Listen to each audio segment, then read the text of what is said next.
In this video, I will explain discriminant function for LDA and QDA.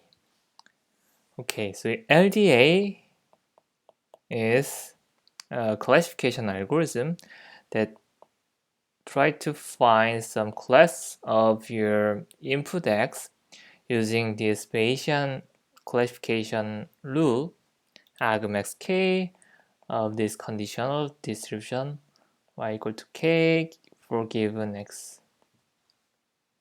Okay, and from the Bayesian rule, we can rewrite this one as px and p x equal to x, y given k times property y given k, and this one is prior distribution with pi hat k we train, and this one is density function which usually denoted by fkx. Okay, using the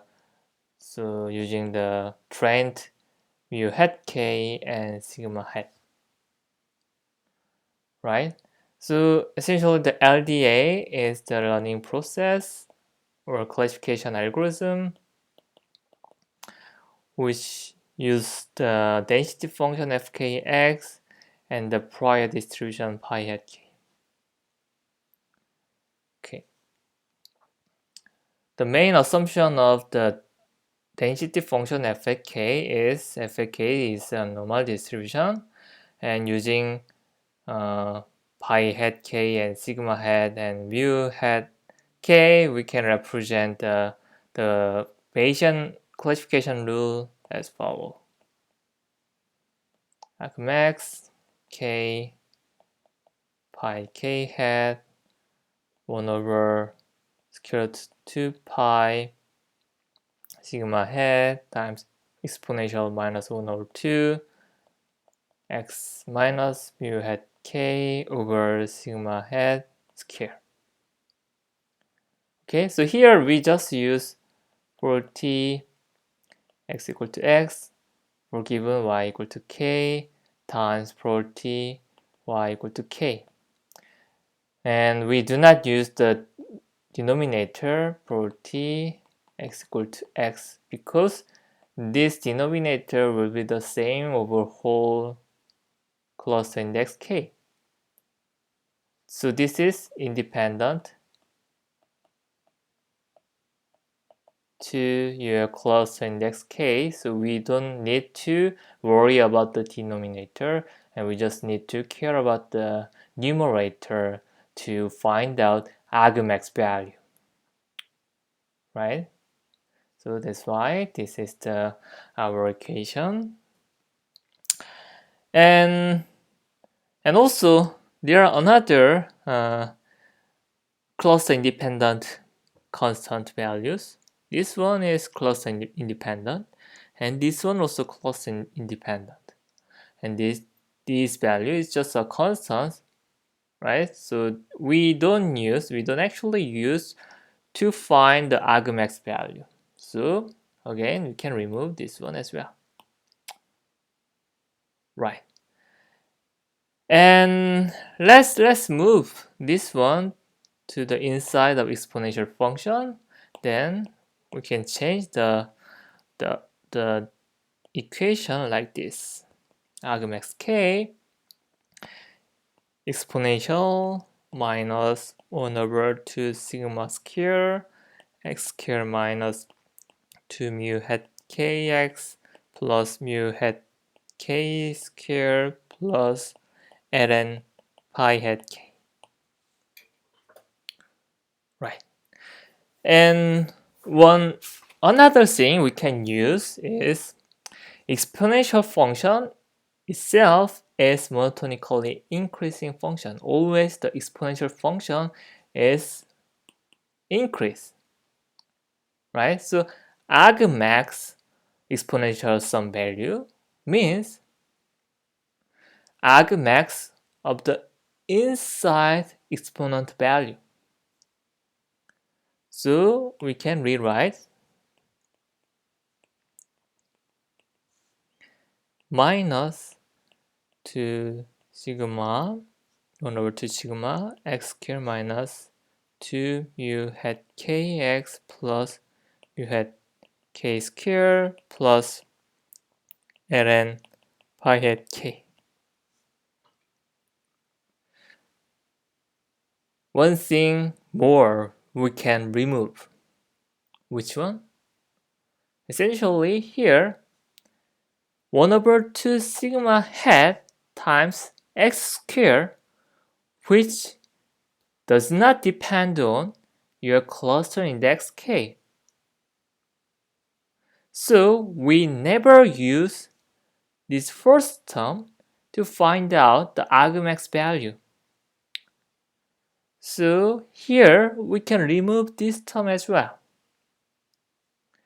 Then we can simply say this k hat, the argmax value,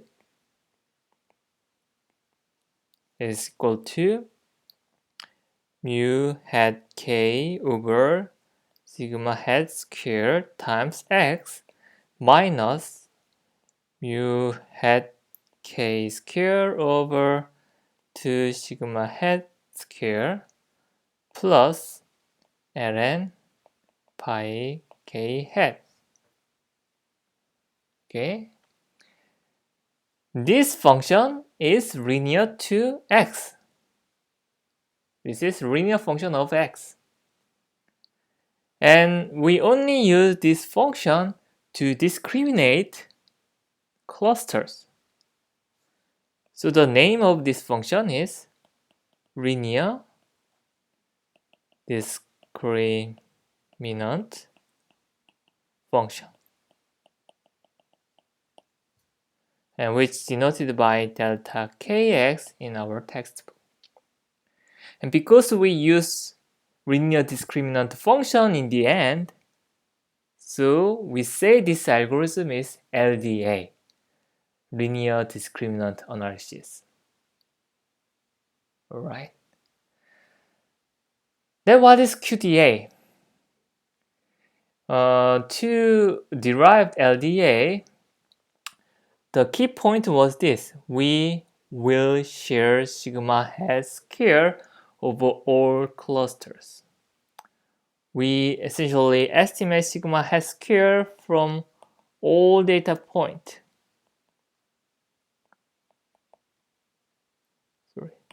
Yi equal to k 1 over m minus capital K yi minus xi minus mu hat k square, right?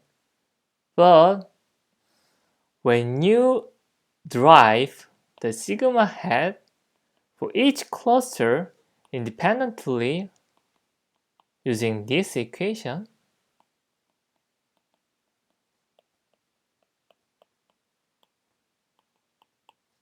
and you plug in this sigma hat k square instead of sigma hat square, then in the end you will have this k hat is equal to argmax k minus 1 over 2 sigma hat k square x square minus 2 mu hat kx plus mu hat k square plus log pi hat k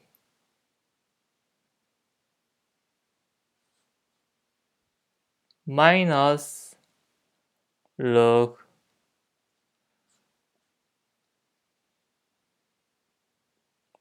to pi sigma hat k. Again, here this is constant usually, so that's it. Okay, so now we cannot ignore the sigma hat because sigma hat also depends on cluster index k. So 1 over 2 sigma hat k square times x square, we have to consider this value to find the argmax value, right? So this form is quadratic form. So this is quadratic discriminant function, and so this discriminant function make the name quadratic discriminant analysis QDA.